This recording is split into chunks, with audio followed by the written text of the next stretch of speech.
I thought I'd talk to you today just for a few minutes about what I consider to be the importance of variety in your life. In my life, I have a number of different interests. I enjoy dancing when you can dance, when it's safe to dance, and we're getting close to that in Australia.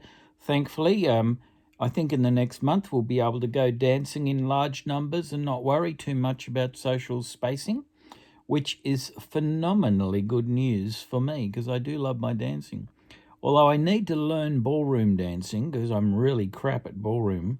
And I'm really crap at salsa and merengue and bachata, but I reckon I could learn those particular ones fairly quickly. They're just exhausting for me. I mean, if you want to lose 10 kilos in a night, good people, take up salsa dancing because you wiggle your bum off. Within 3 hours, you'll be 3 kilos lighter.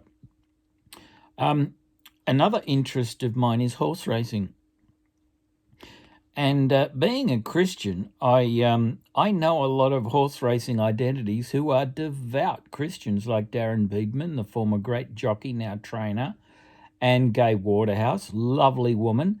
Actually, I call Gay the Queen of the Turf, and she's absolutely delightful. And what about her tiff with John Singleton about 10 years ago? How good was that? Oh, God, she gave as good as she got, didn't she? Onward, Christian soldiers, Gay. I love John Singleton too. I understand he's not doing too good. He's in a little bit of poor health. So, John, we need you to shout the bar at the next Scone Cup. So come on up to Scone in the first week of May so you can all shout us at the bar. So get well quickly, John. My interest in horse racing also goes back to my childhood in greyhound racing because my grandparents had greyhounds and they would rescue a lot. In fact, they rescued about 55, out of which 50 were absolutely no good, but they were lovely pets, and 5 were good ones. And we got them to win races and break track records and get the invitation class at Arrow Park and things like that, and they fed the rest of them. And so my interest was triggered from those days in my teenage years. And these days, I love a Saturday afternoon ritual whereby I out-tip the great tipsters on the Telegraph and the Sydney Morning Herald, and I run a tipping competition, which I've been doing for, this is the 5th year now. Steve Zarmut, lovely guy on the Daily Telegraph, he won it the first year over 52 weeks. So this is not a flash in the pan thing. If you win this particular tipping competition, you are the cat's pajamas. Steve Zarmut won it in 2017, and then Raymond Thomas Esquire, who I love dearly like a brother.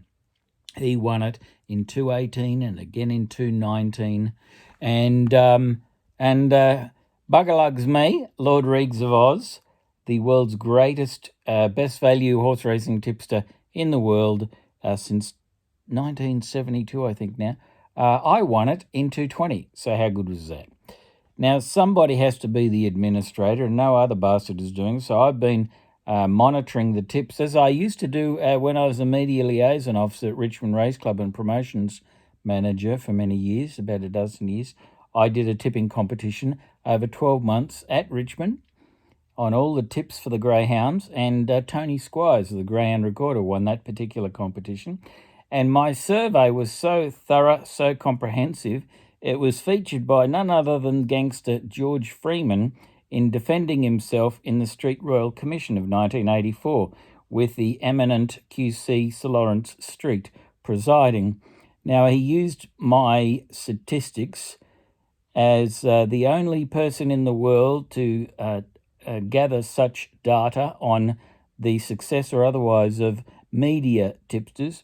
And I did find that the best tipster, Tony Squires, he was only right 35% of the time, which means on a 10-race program, he would be correct with 3.5 races. So he'd have 3.5 winners on average every 10-race meeting. And the rest of the tipsters, they were floundering between 2 winners and 3 winners, and many of them had no winners at all program. So that was a little bit embarrassing for a lot of the tipsters, including myself at times. But the most winners on a program that particular year which was 1982 or 4, I think was 6 winners. So no tipster over a 52-week period at Richmond Greyhounds tipped more than 6 winners on the program. So it's quite an achievement to be called the tipster of the year. Now, modern day times, I only do the survey of the media tipsters on the Telegraph, the Herald, and my good self on Saturdays at either Rose Hill or Randwick, wherever they're racing.